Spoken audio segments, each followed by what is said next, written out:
Selamat mendengarkan podcast ini. Shalom, kebenaran hari ini tanggal 26 September 2022 bertema Suara yang Menyesatkan.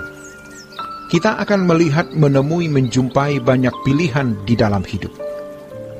Manusia selalu dibawa atau diperhadapkan kepada banyak pilihan. Hampir semua manusia terseret pada kesibukan untuk memilih dari satu pilihan ke pilihan yang lain. Di dalam pilihan tersebut ada kesibukan dan pertaruhan. Kita mau jalan-jalan keluar kota atau keluar negeri. Tentu harga dan pertaruhannya berbeda. Kita mau beli barang berharga di bawah 1 juta atau di atas 10 juta, juga berbeda pertaruhannya. Selalu saja ada pilihan-pilihan itu. Manusia dibuat sibuk dengan pilihan-pilihan setiap hari. Tetapi ada satu yang iblis hindarkan. Kita masuk di situ. Banyak pilihan disodorkan, tetapi pilihan yang satu ini, kuasa kegelapan sebisa mungkin menjauhkan dari diri kita. Kalau pilihan barang, merek ini atau merek itu, jalan-jalan kemana, keluar kota, ke kota mana, keluar negeri, negara mana, banyak pilihan. Pekerjaan, sekolah, tempat tinggal, makan apa, banyak pilihan.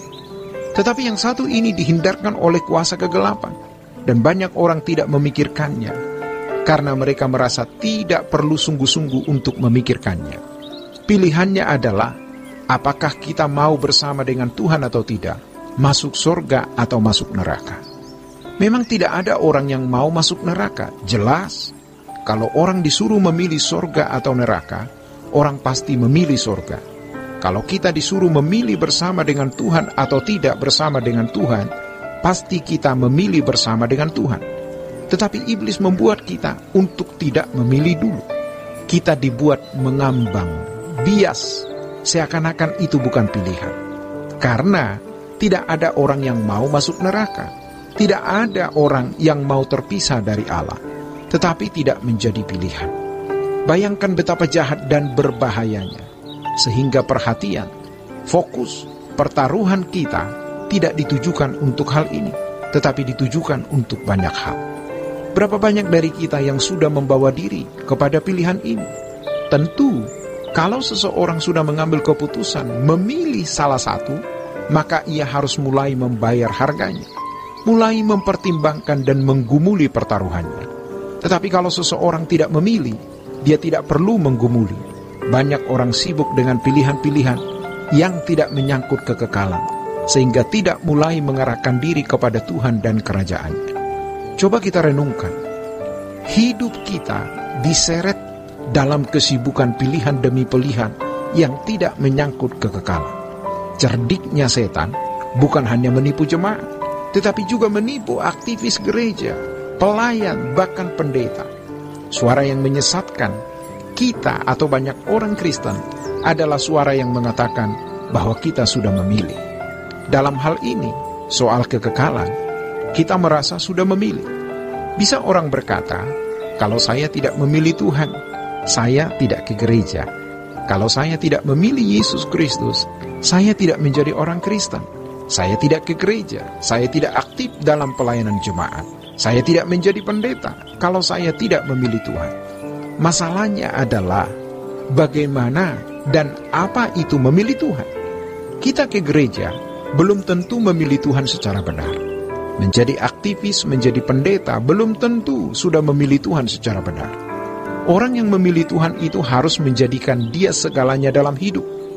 Orang yang memilih Tuhan harus menjadikan Tuhan itu segalanya. Tidak boleh menjadikan Tuhan itu tambahan, apalagi sambilan. Kalau orang Yahudi memiliki 10 perintah Allah, hidup mereka harus diatur oleh hukum. Tidak boleh meleset dari hukum itu. Hukum Taurat yang mereka miliki bisa dikenakan.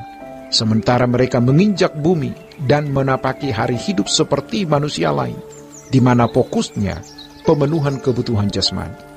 Tentu hukum mengawal mereka. Ibadah kepada Yahweh mengawal mereka. Tetapi mereka masih bisa hidup wajar seperti manusia lain yang bukan bangsa Israel. Tetapi kalau umat perjanjian baru, hukumnya adalah Allah sendiri. Pikiran, perasaan Tuhan yang menjadi standar hukum. standar kesucian, standar moral, yaitu mengerti apa yang baik, yang berkenan, dan yang sempurna, maka tidak ada bagian untuk dunia. Kita tidak bisa menjalani hidup kekristenan sementara masih berpola hidup seperti manusia lain, yaitu memberi bagian pada fokus pemenuhan kebutuhan jasmani. Jadi kita bisa mengerti mengapa Tuhan Yesus mengatakan, serigala mempunyai liang dan burung mempunyai sarang, tetapi anak manusia tidak memiliki tempat untuk meletakkan kepalanya. Lukas pasal 9 ayat 58. Ketika orang berkata atau memberikan pernyataan, aku akan ikut Tuhan kemanapun engkau pergi, Tuhan menjawab, kalau kamu mau ikut kemanapun aku pergi, kamu harus hidup seperti aku hidup. Dunia tidak lagi menjadi tempat kenyamanan, tidak ada tempat istirahat. Kamu hanya kerja, berubah. Di dunia kita hari ini, dunia yang materialistis, egois, cinta uang, mengenakan gaya hidup Yesus itu aneh sekali. Maka hampir tidak ditemukan orang yang memilih demikian. Demikianlah kebenaran hari ini. Tuhan memberkati. Sola Gracia.